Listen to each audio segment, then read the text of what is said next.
¿Qué tal? Buenos días. El día de hoy vamos a ver un tema más de biología 2, el cual lleva por nombre herencia post-mendeliana. En clases y videos tutoriales vimos las características generales de la herencia mendeliana. Vimos ya inclusive algunos ejercicios de herencia mendeliana a través de los famosos cuadros de Punnett. La herencia postmendeliana, esta herencia surge después de toda esta investigación que realizó Mendel. Inclusive pudieran ser consideradas como excepciones a las reglas de Mendel. Y hay tres tipos principales que son considerados herencia postmendeliana: la dominancia incompleta, los alelos múltiples y la codominancia. Vamos a tratar entonces de explicar cada una de ellas. Vamos a empezar por la dominancia incompleta. Recordando las leyes de Mendel, nos decía en su primera ley que la información se segrega de los padres, es decir, se separa. Vimos el ejemplo claro de los chícharos, de las semillas de los chícharos lisos y rugosos, donde había descendientes o lisos o había descendientes rugosos. En la dominancia incompleta van a ser aquellos individuos donde van a mostrar una tercera característica. Es decir, no van a ser o una cosa u otra, que estas cosas o características las traen o las heredan de los padres, sino que también cuando hay heterocigotos, se va a mostrar una tercera característica. Las leyes de Mendel nos decían que los heterocigotos iban a mostrar una de las características del padre y del madre. ¿Y cuál característica van a mostrar? Bueno, pues va a depender eso de cuál característica es la dominante, porque recuerden que un heterocigoto es donde teníamos en los ejercicios una letra mayúscula y una letra minúscula. ¿Qué característica iba a ser manifestada? Bueno, pues la característica que es dominante. En la dominancia incompleta no ocurre esto, sino cuando hay heterocigotos se muestra una tercera característica que es diferente a la de los padres. Vamos a verlo de manera muy clara en el siguiente ejemplo. Tenemos dos flores. O se observó esto principalmente en flores. Había unas flores que eran de color rojas,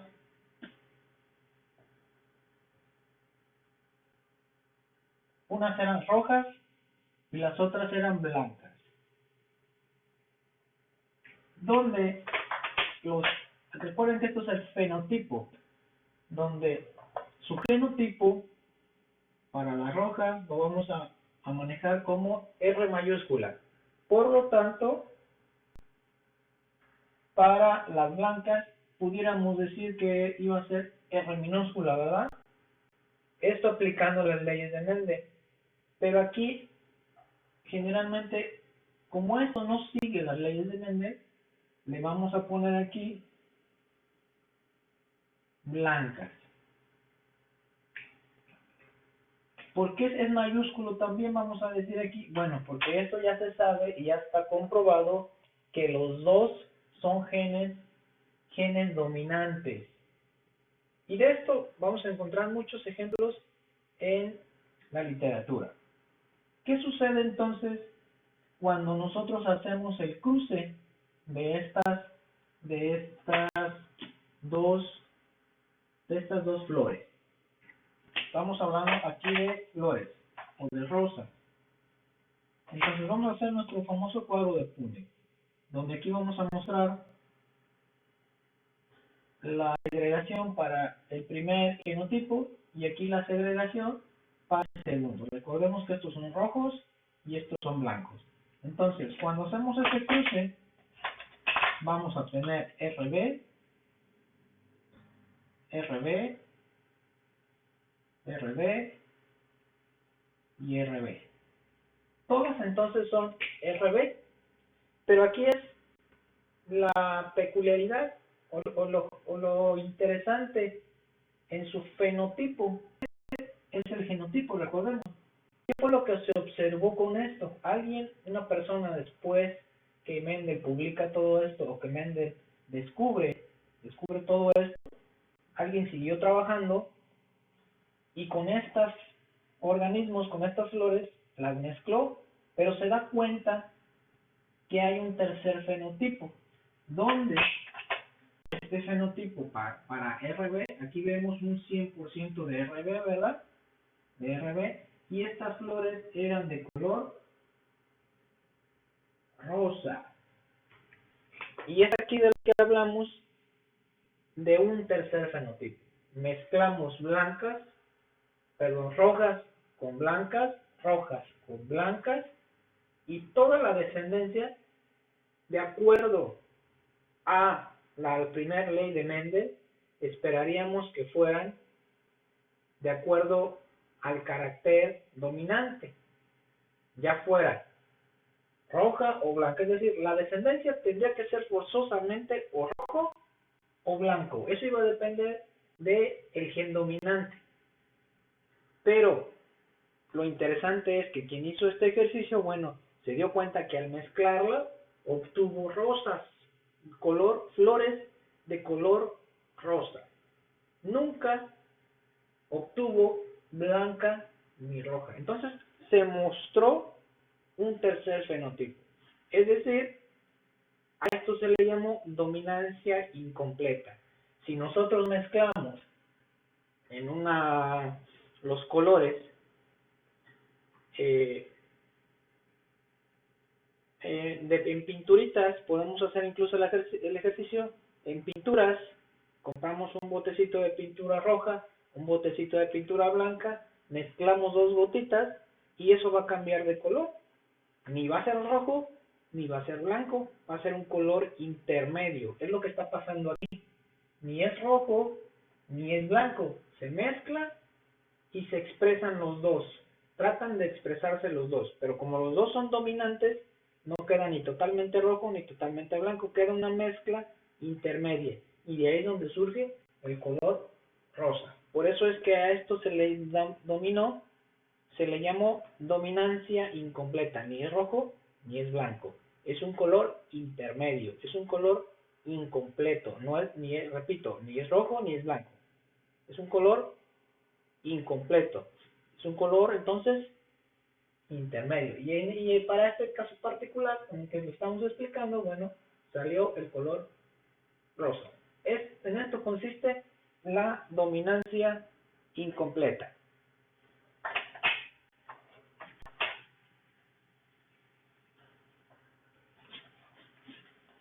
El otro ejemplo son los alelos múltiples. Regularmente vemos en los ejercicios, tanto de herencia mendeliana como de herencia postmendeliana, en el que acabamos de ver, que hay dos o tres tipos de alelos, donde hay homocigotos y donde hay heterocigotos. Pero va a haber algunos caracteres que van a mostrar más alelos, es decir, una mayor cantidad de alelos. Recordemos que los alelos es la forma en la que se expresa o se representa un gen, una característica. El caso bien establecido o bien documentado en la literatura para poder explicar esto de los múltiples alelos o alelos múltiples es el grupo sanguíneo. Nosotros sabemos que dentro del grupo sanguíneo hay tres tipos de sangre o grupos sanguíneos. Existe el tipo de sangre O, el tipo de sangre A, el tipo de sangre B, pero también hay un tipo de sangre que se llama AB. Este AB es también nos representa la codominancia. La codominancia es cuando los dos alelos se expresan. En el ejemplo anterior vimos la dominancia incompleta cuando los dos están juntos, ni es uno ni es otro, es algo intermedio. Pero en la codominancia, ¿qué sucede? Cuando están las dos letras, bueno, se van a expresar las dos. No es ni uno ni otro, ni un intermedio, sino son las dos. Por eso en el grupo sanguíneo existe ese grupo de sangre, que es el grupo AB. Vamos a hacer un cuadro con el grupo sanguíneo, donde vamos a poner el genotipo para tratar de comprender esto de los múltiples alelos y la codominancia. El genotipo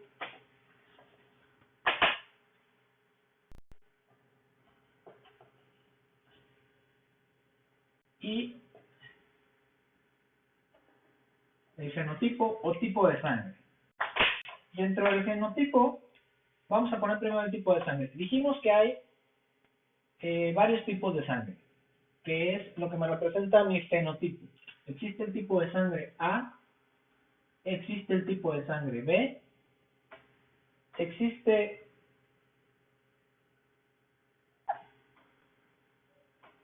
el tipo de sangre AB y existe el tipo de sangre O. Hay 4 tipos de sangre distribuidos entre los seres humanos de todo el mundo, de todo el universo, todos los seres humanos que existen. Entonces, repito, son A, B, AB y O. Y este es lo que me representa la codominancia. Se expresan los dos. Aquí no hay una intermedio, no es una dominancia incompleta. Es una codominancia. Se están expresando los dos se expresan.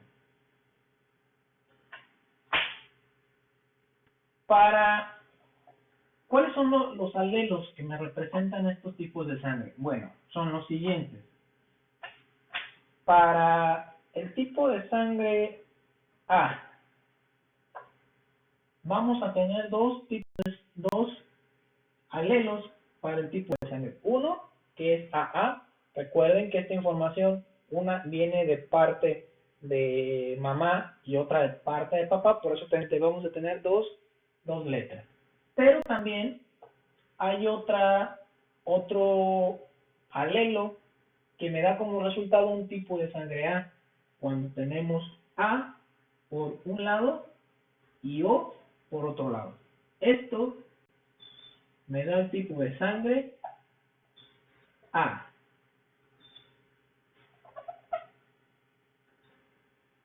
Para la B, hay también dos alelos que me van a dar como resultado un tipo de sangre B. Uno es que sea BB, uno de cada uno, de macho y de hembra, de papá y de mamá, y el otro va a ser BO. Con estos dos ejemplos, entonces, estamos dando por entendido, de acuerdo a las leyes de Mendel, que A y B son dominantes. ¿Por qué lo sabemos? Porque cuando hay un heterocigoto como este, que es AO y BO, ¿qué se expresa?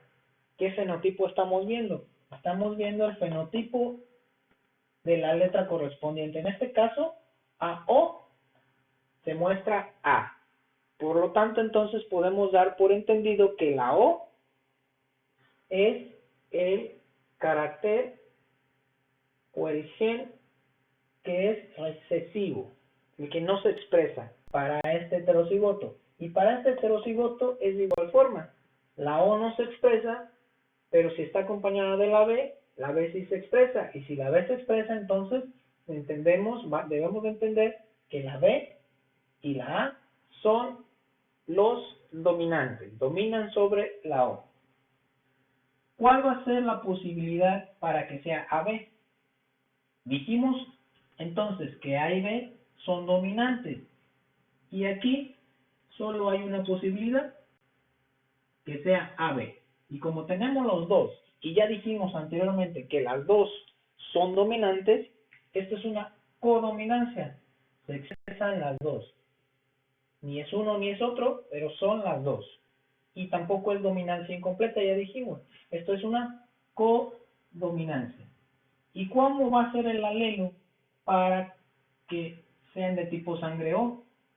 Si dijimos que O es recesivo, según las leyes de Mendel, para que se exprese visualmente o para que el fenotipo sea expresado, cuando son recesivos, ¿cómo tiene que ser? Los dos recesivos. Si los dos son recesivos, O, por lo tanto, entonces se expresa el carácter recesivo. Y este es el cuadrito de los alelos o los genotipos con sus fenotipos. Tenemos entonces 4 fenotipos. Aquí no nada más ya son 2, como nos decía Mendel, o es uno o es otro, no. Aquí ya salió una codominancia, incluso salió otro. Tenemos 4. ¿Y cuántos alelos tenemos? Ven, tenemos 2, 4, 6. Hay múltiples alelos. Hay características ya muy descritas dentro de la literatura en el ser humano que representan estos tipos de ejemplo. Este es uno que siempre se utiliza en la docencia en biología para explicar alelos múltiples y codominancia. Vamos a hacer un ejercicio muy simple, un cuadro de Punnett con esto para ver los tipos de sangre de las posibles descendencias.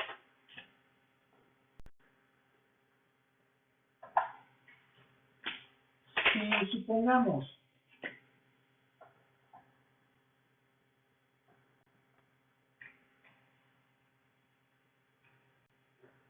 la madre es A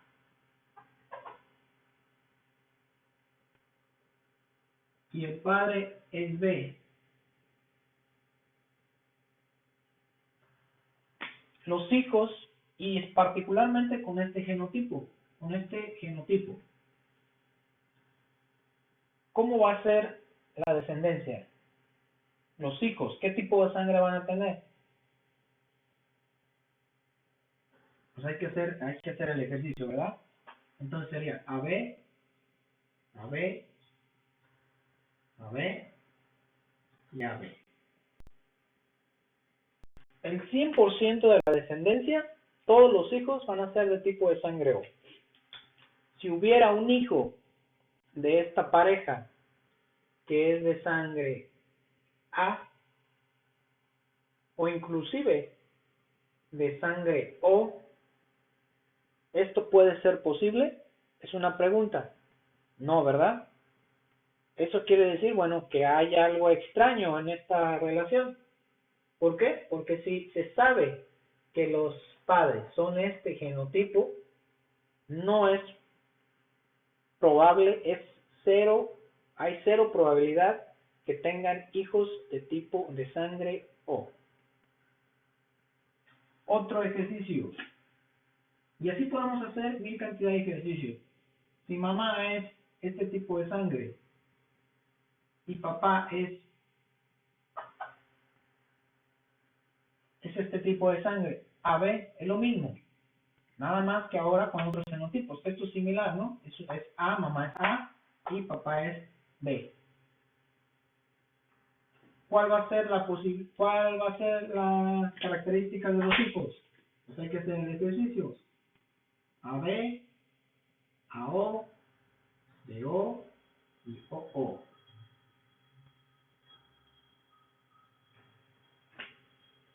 Va con estas características de los padres, los hijos, va a haber hijos, un 25% que va a ser tipo de sangre AB, un 25% que pueden ser A, un 25% que pueden ser B y un 25% que pueden ser O. Es decir, Aquí hay de todas las posibilidades con estas características. Entonces, es importante conocer el tipo de genotipo o la característica del genotipo para poder saber las características de la descendencia. Espero y con esto haya quedado claro las tres principales tipos de herencia por mendeliana, que repito es dominancia incompleta, alelos múltiples y codominancia.